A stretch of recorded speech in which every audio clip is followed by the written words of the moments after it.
E aqui estamos para o quadro de anime mais estranho da internet, falando de hipóteses totalmente malucas, mas que tem a mínima chance de se concretizar. As teorias que não vão acontecer.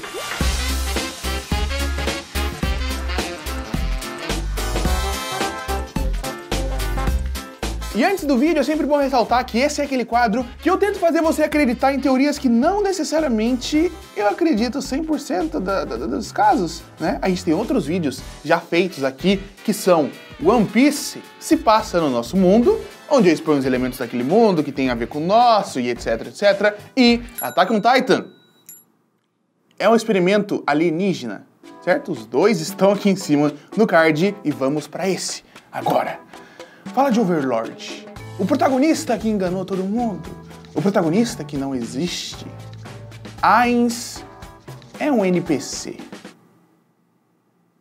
Para você conseguir aproveitar essa teoria ao máximo, é interessante que você tenha assistido pelo menos alguma coisa de Overlord. E, enfim, a gente vai ter alguns detalhes aqui, algumas partes com spoilers, por assim dizer, enfim. Sua conta e risco. Eu tava refletindo muito tempo atrás e conversando com uns amigos sobre Overlord ser um anime extremamente básico. E mesmo sendo básico, mesmo sendo simples, ele consegue ser muito bom, porque ele desenvolve bem as coisas básicas. É um universo fantástico padrão, tem monstros que a gente já conhece, homens lagartos, goblins, vampiros, liches, alguns dragões, e as classes das criaturas que estão ali também são comuns. Tem mago, tem guerreiro, tem sacerdote e várias outras classes. Um mundo com vários reinos grandes, suas pequenas vilas espalhadas por dentro desses reinos, tem guerras por território, tem guerras por religião, muitas e muitas coisas que você pode ver basicamente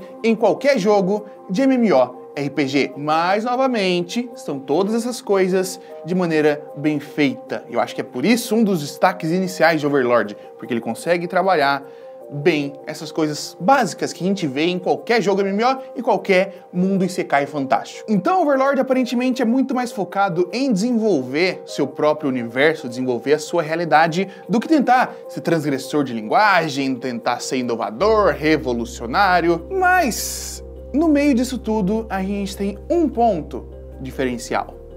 Ainz Urugon, o protagonista da história. O jovem Momonga que ficou preso em um VR MMORPG chamado Yggdrasil. E depois de ficar preso lá dentro, esse universo dele, a sua catacumba, ele, seus itens, foram transportados para um outro universo. Universo esse com regras muito parecidas com o universo anterior. Ainz testou seus poderes, protegeu sua soberania e passou a ampliar seu domínio. Não entrarei em muitos detalhes aqui porque é uma discussão longa, mas existe esse outro vídeo aqui sobre a trajetória do protagonista, o herói que se tornou um monstro, analisando todo o percurso do personagem e como ele se coloca muito mais como um vilão para aquela história, para aquele mundo. Na verdade, ao invés de um líder pacífico e bonzinho, o grande rei feiticeiro Ainz Urugon se assemelha muito mais a uma figura icônica dos RPGs, principalmente dos JRPGs, o Mao.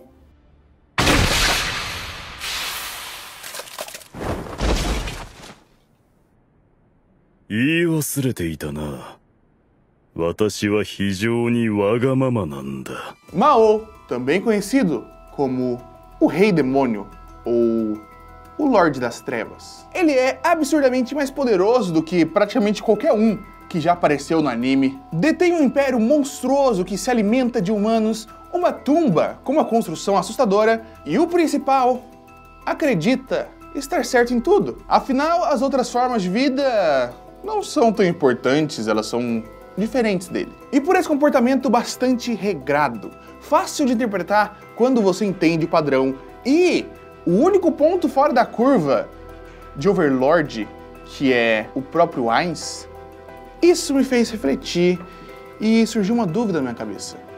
E se o Ainz for um NPC? E se aquele papo de que Overlord não traz nada de inovador, nada de revolucionário para a história, for apenas uma balela para te enganar? Porque se ele trabalha várias e várias coisas simples que você já conhece, você não vai questionar além disso. Pelo menos não inicialmente. E muito menos num isekai. Eu acredito que no final das contas, o Ainz é um NPC programado para acreditar que é um player e com isso passar pra gente essa impressão. A gente já tá cansado de ser martelado por isekais que começam de maneira semelhante. Um humano que fica preso dentro de um jogo, aí ele vai pra lá, ele vai upando, já é muito mais forte do que o restante de tudo que tem lá. Mas isso, na verdade, isso tudo é apenas o começo de um novo jogo. Um jogo chamado Overlord. Proponho que esse game chamado Overlord comece no finalzinho do anime, com Momonga abrindo o servidor, se despedindo dos itens, se despedindo dos NPCs e dos últimos amigos, e enfim, ficando preso no jogo novo. Aí ele começa a explorar todo aquele universo, testar os seus poderes, tudo programado como um NPC. Mas e os players? Os players podem ser outros? Na maioria das vezes acompanhamos em Overlord mais de um núcleo. Sempre tem um Ainz fazendo alguma coisa específica e um outro grupinho de personagens sendo desenvolvido para enriquecer ainda mais o universo. E no meio dessa jornada tivemos alguns personagens que se destacaram pelo carisma e pelo tempo de tela. Então a gente tem como núcleos a Vila Carne, o Império, a Casa dos Sebas e a Vila dos Homens Lagarto. Em cada um desses núcleos tem algum personagem que não age como deveria. Algum personagem se comporta de uma maneira muito mais heróica do que o comum. Começando pelos Homens Lagarto, a gente tem Zariusu Sasha. Os Lizardmen geralmente vivem em grupo. Eles crescem, continuam ali, ficam adultos, se reproduzem e etc. Mas o Zariusu tomou um caminho diferente. Ele decidiu virar um andarilho, abdicou de todos os seus direitos, todas as suas coisas que ele tinha como representante da raça e foi embora. Aventurar-se. Descobrir o mundo. Voltou para casa com sua espada de gelo, um item raro para aquele mundo, e depois de vários acontecimentos, ainda sobreviveu. O Soldado Loiro do Império é um personagem típico de MMORPG. Ele foi resgatado das ruas pela princesa e aí passou a virar o seu grande defensor, querendo cada dia ultrapassar sua barreira, se tornar mais forte, mesmo que não tivesse um talento para isso. No final das contas, acabou com um item raro e bons mentores para se tornar ainda mais forte. E, não podemos esquecer do momento em que a Charutiar vai procurá-lo para assassinar o Soldado Loiro, correndo pela cidade. E ela desiste.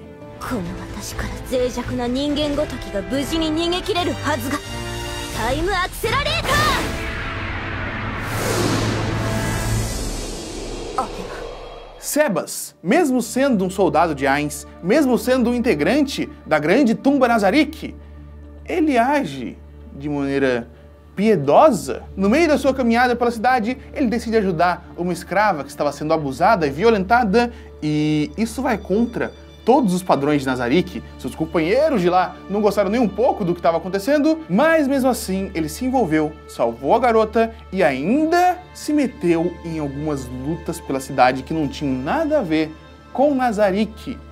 Por que um demônio faria isso?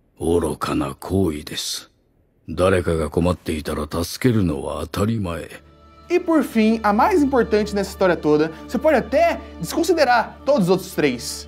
A Henry da Vila Carne. A Henry, logo no começo do anime, foi salva pelo Ainz e ganhou 2 chifres para poder invocar goblins. Ela usou um dos chifres de goblins e spawnou um grupinho de guerreiros que iria protegê-la. Depois disso, a Henry entrou ainda mais nas responsabilidades da vila. Ela queria proteger todo mundo. Ela se tornou mais e mais importante ainda, até receber o título de líder da vila. E nesse processo de amadurecimento da personagem, de fortalecimento da personagem, a gente tem 2 acontecimentos extremamente importantes para aqui. Quando os goblins estão na floresta lutando contra aquele lobão, ela, sem querer, usa uma magia. Ela faz com que os bichos abaixem, como se fosse um fear.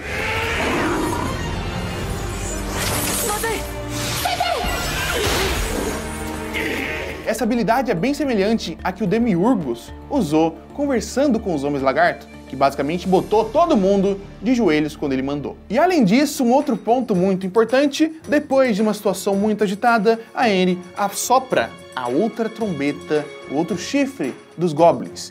E dessa vez, ao invés de invocar um pequeno grupo de soldados, ela invocou 5.000 de classes diferentes, com funções diferentes e todos bastante fortes. O próprio Ainz não entende o porquê que aquilo aconteceu. É um item simples, não deveria acontecer esse tipo de coisa.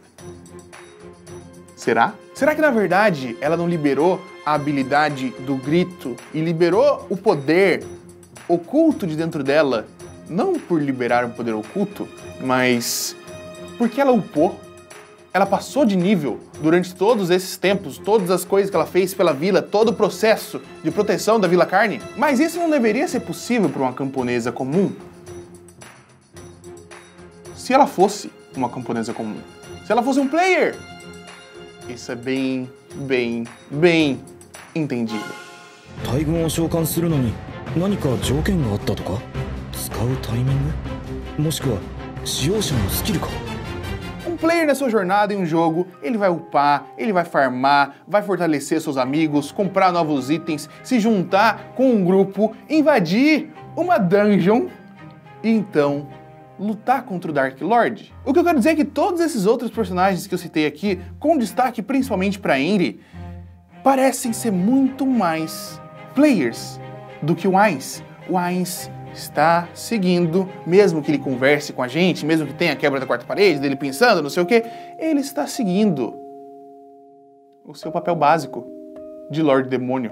Não é nada absurdo, enquanto do outro lado, personagens fogem da sua linha narrativa comum. Então, se tudo ocorrer bem, a Henry vai continuar evoluindo, vai ficar cada vez mais forte, liberar novas habilidades, quem sabe até ela forma uma party com esses outros personagens que eu citei aqui. Não necessariamente isso vai acontecer, podem ser vários grupos de exército atacando as catacumbas de Nazarick, para enfim conseguir vencer o grande Lorde Demônio. O Ainz vai ficar cada vez mais maligno e insano, até que a gente perceba e entenda de uma vez por todas que ele nos enganou desde o começo. O protagonista não era nada mais que o NPC.